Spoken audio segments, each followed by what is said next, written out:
CP24, the 8th of March 2023. Xi says the US is trying to stop China from becoming the world's most powerful country. Is the US trying to make China fail? Chinese officials think this will keep China from becoming the world's most powerful leader. This week, President Xi Jinping said that Washington is trying to cut his country off and slow its growth. This shows how frustrated the ruling Communist Party is that the US is making it harder for China to access technology, supports Taiwan, and makes other moves that Beijing sees as unfriendly. Xi, China's most powerful leader in decades, looks like he is above problems and generally says things that are just positive in public. That made his Monday gripe stand out even more. Xi said that a US-led containment and suppression strategy against China has brought unprecedented, severe challenges. He said that people should dare to fight. Tuesday, Foreign Minister Qin Gang said that Washington could face conflict and confrontation if it doesn't change its path. John Delury, an international relations expert at Yonsei University in Seoul, said, "The foreign minister is speaking for a widely held view in China that the United States is coming after China, and China needs to defend itself." China isn't the only country whose government is angry about how much control the US has over military and economic issues worldwide. But Chinese leaders think that the US is doing more to stop Beijing as a rival for regional and maybe even global leadership, which China gets because it should rule the world.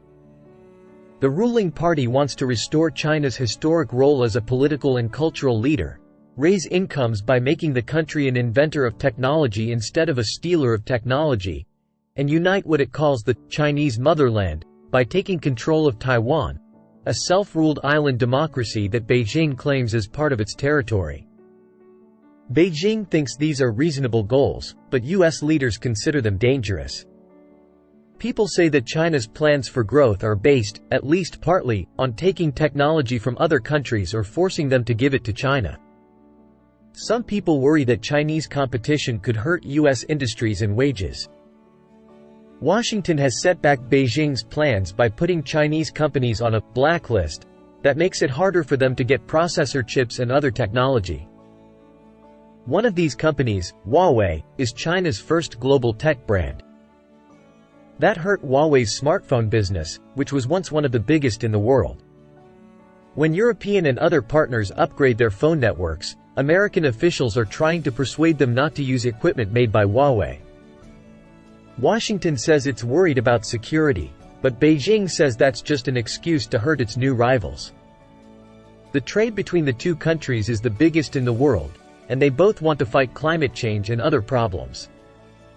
Relations are tense, though, because of Taiwan, how Beijing treats Hong Kong and its primarily Muslim ethnic minorities, Tibet and Xinjiang, and its failure to criticize or isolate Russia for its invasion of Ukraine.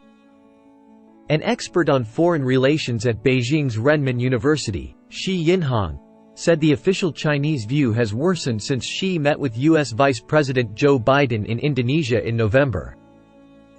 At that time, the official Chinese idea was better.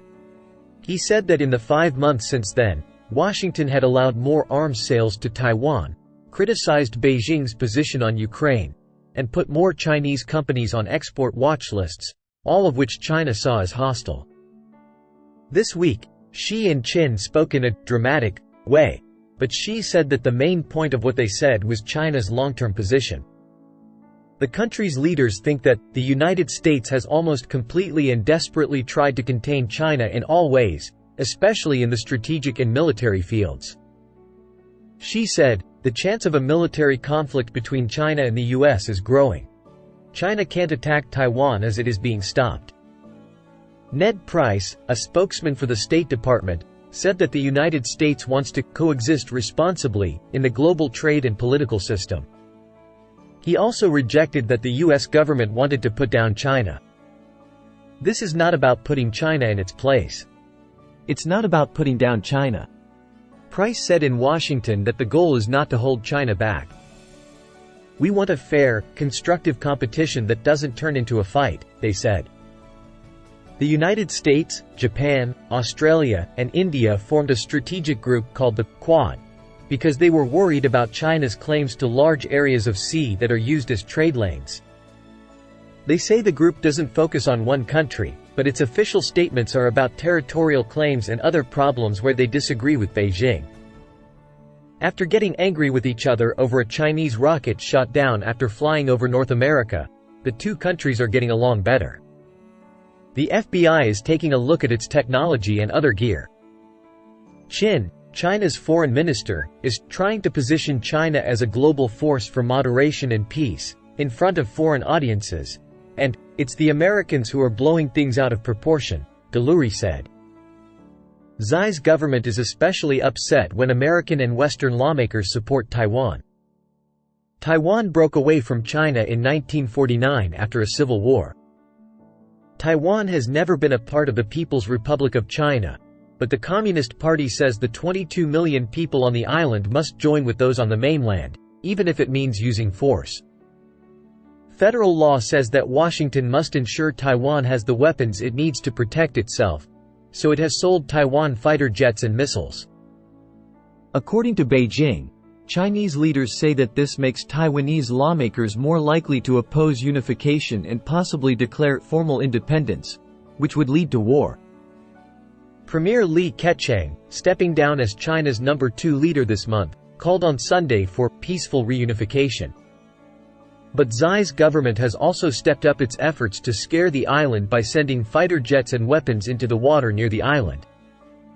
Drew Thompson, a fellow at the Lee Kuan Yew School of Public Policy at the National University of Singapore, said that the new downturn is proof of the real deterioration of U.S.-Chinese ties, which never had much trust to begin with.